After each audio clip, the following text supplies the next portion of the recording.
Welcome to CSCS group guys.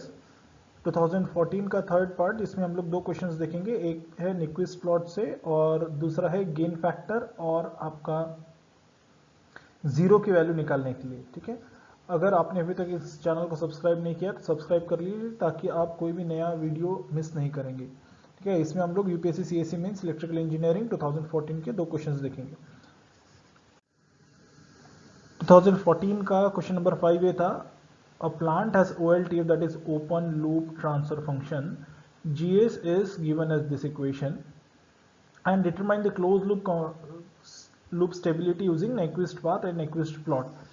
अब देखिए Nyquist path मतलब क्या होता है, जो कंटूर आप बनाते हैं उसको Nyquist path कहते हैं और Nyquist plot based upon that जो पोलर प्लॉट आएगा उसको Nyquist plot कहा जाता है।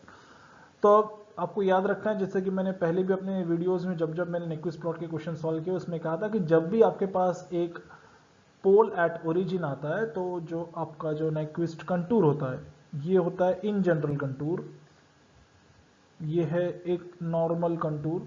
ठीक है, और Nyquist पाथ पर अगर आपका एक उसमें पोल एट ओरिजिन है तो Nyquist कंटूर या फिर Nyquist प्लॉट कैसे हो जाएगा, इस तरीके का हो जाएगा। ठीक है, तो आप देख सकते हैं यहाँ पर हमारे पास एक पोल एट ओरिजिन है, इसलिए हमने यहाँ पर एक स्मॉल इंडेंटेशन निकाला हुआ है जो कि मैंने यहाँ लिखा है, due to the pole at origin the contour will be indented, right. So यहाँ पर से ये बाहर से जाएगा और उसके बाद ये कंटूर इस तरीके से कंप्लीट होगा। अब देख लेते हैं, जैसे कि पहले भी मैंने पार्ट्स में इसको डिस्क्राइब किया है कि इसको हम लोग पार्ट 1 मान लेते हैं, ये पार्ट 2 है और यहाँ है पार्ट 3 और ये है आपका पार्ट 4। और पार्ट 1 जो है उसको हम लोग कैसे डिफाइन करेंगे, ये हम लोग डिफाइन करेंगे r e to the power j5 where r tending towards infinity। Sir this is part 3। Part 3 हम लोग डिफाइन करेंगे r e power j5 and r tending towards infinity। और पार्ट 1 हम लोग क्या डिफाइन करेंगे, that s is equals to j omega and omega moves from 0 to infinity, okay, plus 0 और 0 plus 2 plus infinity. ठीक है, यहाँ से यहाँ तक हमारा ओमेगा की रेंज वेरी हो रही है। आप देख सकते हैं ये जो पोर्शन है पाथ का, यहाँ मैं इन सारी चीज़ों को हटा देता हूँ, देख सकते हैं आप ये जो पोर्शन है पाथ का, इस पोर्शन में 0 प्लस से लेके omega tending towards plus infinity में आप कंसिडर कर रहे हैं ओमेगा की वैल्यू की रेंज। तो सबसे पहले रीजन 1 हमने कंसिडर किया, मैग्नीट्यूड इक्वेशन लिखा और फेज वैल्यू को लिखा। ठीक है, अब इस मैग्नीट्यूड इक्वेशन में अगर आप ओमेगा इज इक्वल्स टू 0 लिखेंगे तो इस ओमेगा जो डिनोमिनेटर में आया है उसकी वजह से आपका मैग्नीट्यूड आ जाएगा इन्फिनिटी और फेज एंगल आ जाएगा -90 डिग्री। ठीक है, ये है आपका फेज वैल्यू का इक्वेशन, फेज एंगल का इक्वेशन। ये दोनों खत्म हो जाएगा, 0 आ जाएगा तो -90 आपके पास बचेगा व्हेन ओमेगा इज 0। उसी तरीके से जब ओमेगा की वैल्यू इन्फिनिटी होगी तो मैग्नीट्यूड हो जाएगा 0 और फेज एंगल हो जाएगा -270। यहाँ पर देख सकते हैं -90 -90 आ जाएगा। आप इसको कंसिडर कर सकते हैं 5i 5f, मैंने इसका इस्तेमाल आपको पुराने वीडियो में भी बताया था, आप उसमें से रिफर कर सकते हैं।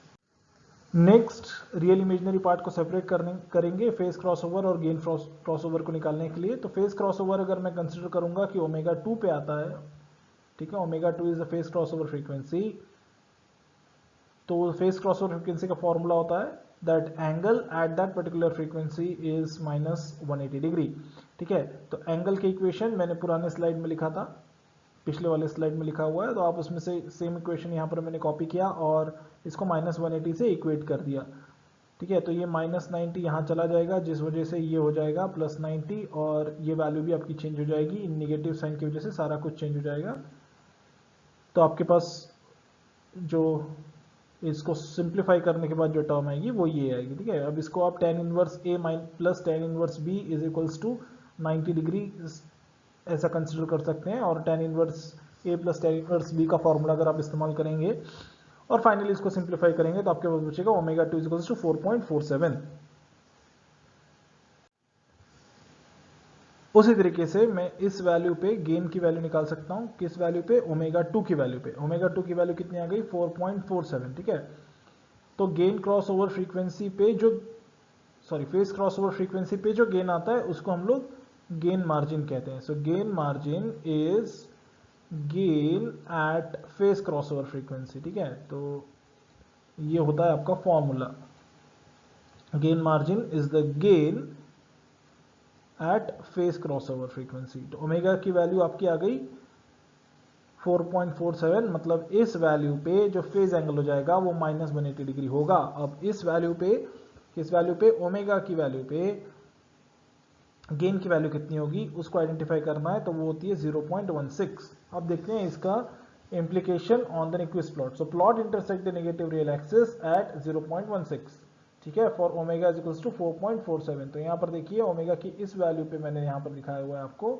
ये है ओमेगा 2, इस पॉइंट टू इंटरसेक्ट एरिया 4.47, और ये जो वैल्यू है ये हो गई आपकी 0.16।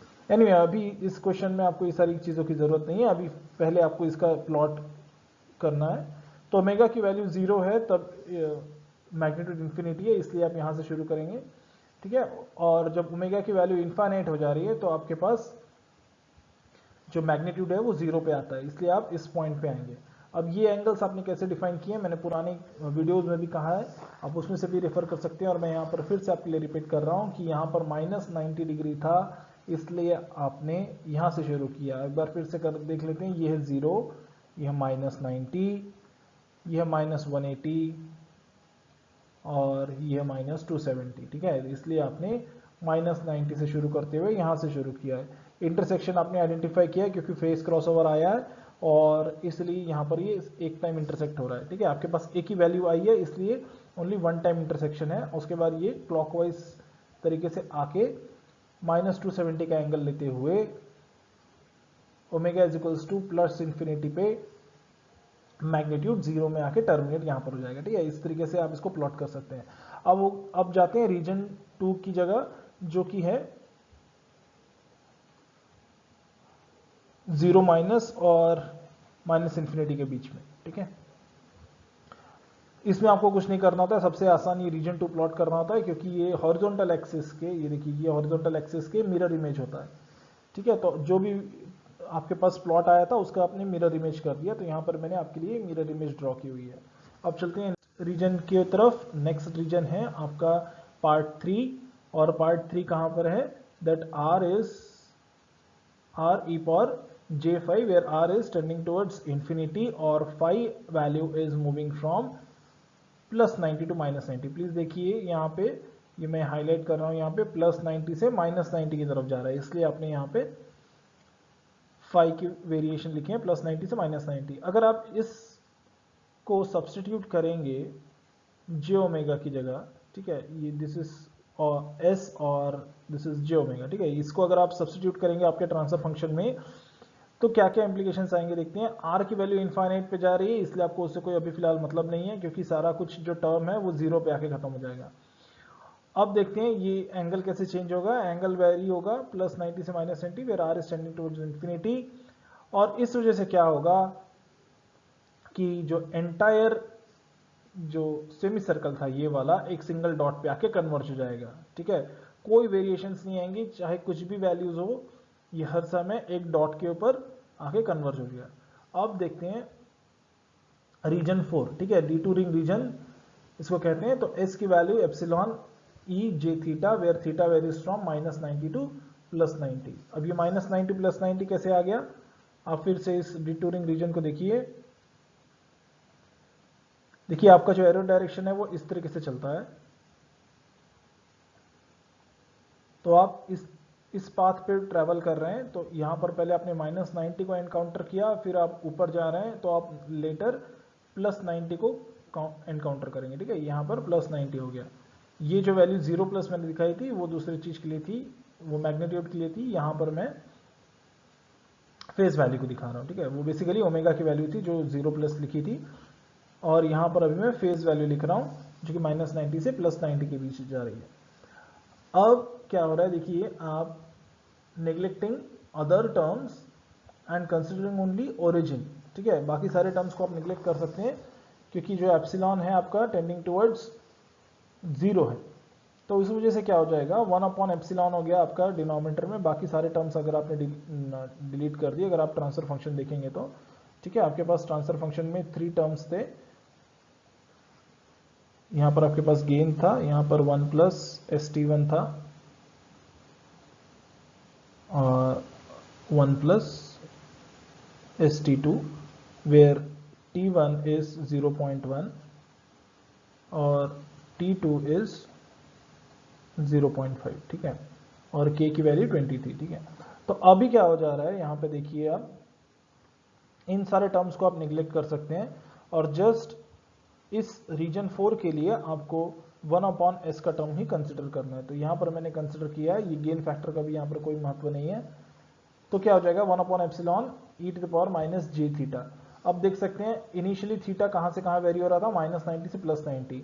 अब वो थीटा न्यूमरेटर में आ जाने की वजह से वहां पर एक नेगेटिव साइन आ गई और अब वो कहाँ से कहाँ वेरी होगा, +90 से -90। इस स्टेटमेंट को आप ध्यान से पढ़ेंगे, epsilon tending towards 0 and theta goes from -90 to +90. As theta is multiplied with -1, a small detouring region mapped with a bigger semicircle with epsilon tending towards 0, that is 1/epsilon tending towards infinity radius, and theta moves from +90 to -90। इसका मतलब क्या हो रहा है कि एक infinite radius का एक सेमी सर्कल बनेगा जो कि +90 से -90 की तरफ जाएगा, ये +90 और ये -90, ठीक है। तो जो आपका स्मॉल डिटूरिंग रीजन था वो मैप हो जाएगा इस कंप्लीट सेमी सर्कुलर से। आइए देखते हैं इसकी वजह से पूरा प्लॉट कैसा, आपको ये हो जाएगा पूरा प्लॉट। ये जो सॉलिड लाइन जो ब्लू लाइन से मैंने प्लॉट किया था ये आ गया आपका रीजन 1 की वजह से, ये जो डॉटेड लाइन में मैंने प्लॉट किया था रेड कलर में ये हो गया रीजन 2 की वजह से, ये हो गया रीजन 1। यहां पर जो डॉट आया था वो था रीजन 3 की वजह से, आप डिटूरिंग रीजन आपने अलॉट किया था 4 को, तो ये 4th रीजन की वजह से, ठीक है। तो इस तरीके से आपका कंप्लीट न्यूक्विस्ट प्लॉट हो गया। अब क्वेश्चन में क्या क्या गया था कि इसके बाद आप बोलेंगे कि स्टेबिलिटी के बारे में कमेंट करना था आपको। तो स्टेबिलिटी आप यहां से डिफाइन करते हैं कि कितने बार एनसर्कलमेंट हुआ था -1 + j0 का। यहां पर जो हमने पुराने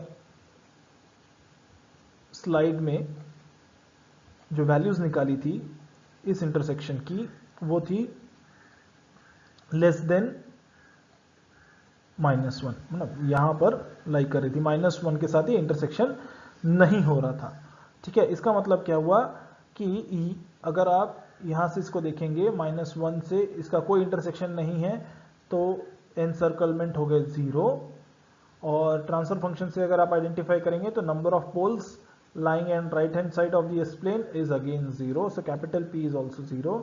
और जो फॉर्मूला आप इस्तेमाल करते हैं वो होता है n = p - z।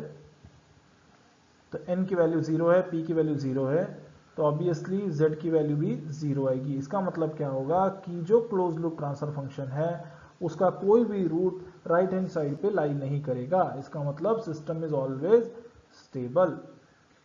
इसको हम लोग मैटलैब से भी वेरीफाई कर सकते हैं, पर मैटलैब में सबसे बड़ा पॉइंट आपको ये समझना है कि जो डिटूरिंग रीजन को मैंने जो प्लॉट किया था ये कंप्लीट सेमी सर्कुलर पाथ यहाँ पे आपको नहीं दिखता है, ठीक है। और ये जो पॉइंट है वो आप यहाँ पर देख सकते हैं, ये है -1 + j0 का पॉइंट, -1 + j0, ठीक है। और यहाँ पर जो इंटरसेक्शन पॉइंट आया है ये ठीक उसी वैल्यू पे आया है, उसी फ्रीक्वेंसी पे 4.47 जिसको हमने वहां पर कैलकुलेट किया था, ठीक है। तो यहाँ से शुरू होके ये इंटरसेक्शन हुआ और ये सेमी सर्कुलर पाथ आया, और आप देख सकते हैं कि यहाँ पे क्लोज लूप स्टेबिलिटी के बारे में मैटलैब भी कहता है कि ये स्टेबल सिस्टम है। तो हमने यहाँ से अपना आंसर भी वेरीफाई कर लिया। अब चलते हैं नेक्स्ट क्वेश्चन की तरफ। Determine the range of the compensator gain k and the location of 0 in the left half for which the system is stable, ठीक है। तो दो चीजें आपको निकालनी है कि एक तो गेन का रेंज निकालना है और लोकेशन ऑफ 0 निकालना है, और ये है आपके पास जो प्लांट दिया हुआ था या फिर सिस्टम दिया हुआ था। तो ये है कंपनसेटर, प्रोपोर्शनल कंपनसेटर, और ये है आपका प्लांट का फंक्शन। तो आप open loop transfer function identify कर सकते हैं, GSHS, इन दोनों को मल्टीप्लाई कर लीजिए क्योंकि ये कास्केड में है, ठीक है। तो और h की वैल्यू 1 है, यूनिटी फीडबैक, तो GSHS आपका आ जाएगा ये इक्वेशन। इसको मैं फर्दर सिंप्लीफाई करूंगा तो यहाँ पर ये टर्म आएगी, और कैरेक्टरिस्टिक इक्वेशन आप आइडेंटिफाई करेंगे तो 1 + GSHS आएगा विच इज दिस टर्म, ठीक है। This is A K into S to the power 0, that means only A K. मैंने यहाँ पर रूथ हर्विट्ज टेबुलेशन का इस्तेमाल किया हुआ है टू आइडेंटिफाई के एंड ए वैल्यू। सो आप रूथ हर्विट्ज देखिए S4, S3, S2, S1 यहाँ पर आप सबसे पहले जमाते हैं, उसके बाद ऑल्टरनेटिवली आप इनके कोफिशिएंट्स को लेते हैं। तो सबसे पहले अब मैंने s टू द पावर 4 का कोफिशिएंट यहाँ पर लिखा 1, उसके बाद s टू द पावर 2 का कोफिशिएंट लिखा 11, s टू द पावर 0 का कोफिशिएंट लिखा ak, ठीक है, यहाँ पर आ जाएगा ये। नेक्स्ट लाइन में आप यहाँ पे शुरू करेंगे s टू द पावर 3 का coefficient that is 6, s to the power 1 का coefficient that is 6 plus k, और यहाँ पर आपके पास कोई टर्म नहीं होती तो आप यहाँ पर 0 लिख देते हैं। अब क्रॉस मल्टीप्लीकेशन,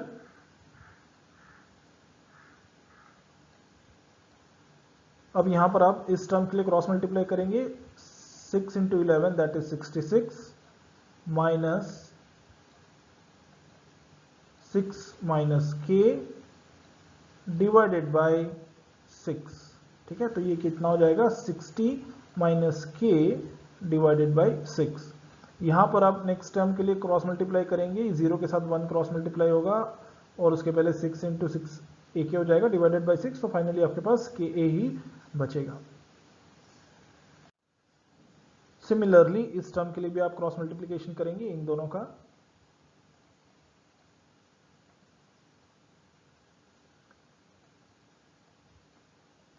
इन दोनों का क्रॉस मल्टीप्लिकेशन जब आप करेंगे इस टर्म का और इस टर्म का, तो आपके पास एक काफी बड़ा एक्सप्रेशन आएगा जिसको यहाँ पर मैंने डिवाइडेड बाय दिस वैल्यू, जिसको मैंने यहाँ पर सिंप्लीफाई आपके लिए किया है, और फाइनली आपके पास s टू द पावर 0 की लाइन में के ए आएगा। अब देखते हैं for the stable system no sign change in the first column, ठीक है, ये होता है आपका रूथ हर्विट्ज का टूल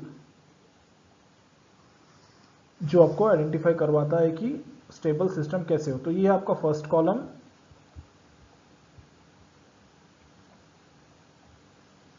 और इन वैल्यूज में कोई भी साइन चेंज नहीं होनी चाहिए। इसका मतलब क्या हुआ कि this value must be always positive and this value must always be positive. सबसे पहले इस टर्म को लेते हैं 60 माइनस के, so this must be greater than 0, इसका मतलब k की value must be always less than 60, ठीक है। तो ये आपका फर्स्ट पार्ट आपने सॉल्व कर लिया कि k की रेंज आपने निकाल ली, ये होनी चाहिए हर समय 60 के नीचे। अब आप इस टर्म को कंसिडर करेंगे और हम लोग किसी एक वैल्यू k को फिक्स कर लेते हैं, किसी एक वैल्यू पे k को फिक्स कर लेते हैं। मैंने यहाँ पर अज्यूम किया है 50, ठीक है। यहाँ पर 50 को अज्यूम करके आप अगर कंसिडर करेंगे तो इसको अगर आप इस टर्म को, जो मैंने आपको कहा था कि इस टर्म को s टू द पावर 1 की टर्म को आपको लेना था, ये term has to be greater than 0। इसको अगर आप सिंप्लीफाई करेंगे, सारी k टर्म्स को आप अगर राइट हैंड साइड में लेके जाएंगे तो क्या हो जाएगा, ये आपके पास वैल्यू आ जाएगा। तो यहां से आप किसी भी वैल्यू ऑफ k के लिए a की वैल्यू आइडेंटिफाई कर सकते हैं। प्लीज अंडरस्टैंड, किसी भी गेन फैक्टर के लिए या फिर गेन वैल्यू के लिए आप 0 का लोकेशन आइडेंटिफाई कर सकते हैं जिसके लिए सिस्टम स्टेबल होगा। तो मैंने यहाँ पर k की एक फिक्स्ड वैल्यू रखी, k इज इक्वल्स टू 50, और a की वैल्यू इसके लिए आइडेंटिफाई हो गई 0.311।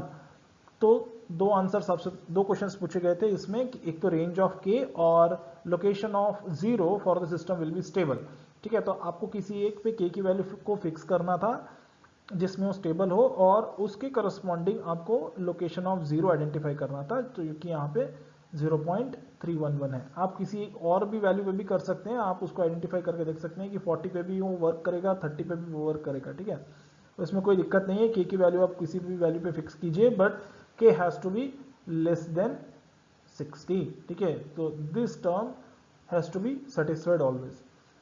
देखिए अब इसको मैंने रूट लोकस के थ्रू, मैटलैब के थ्रू रूट लोकस में प्लॉट किया हुआ है, जिसकी वजह से आप इसकी स्टेबिलिटी को देख सकते हैं। तो आपको क्या देखना है कि k की वैल्यू लेस देन 60 और a की वैल्यू 0.311।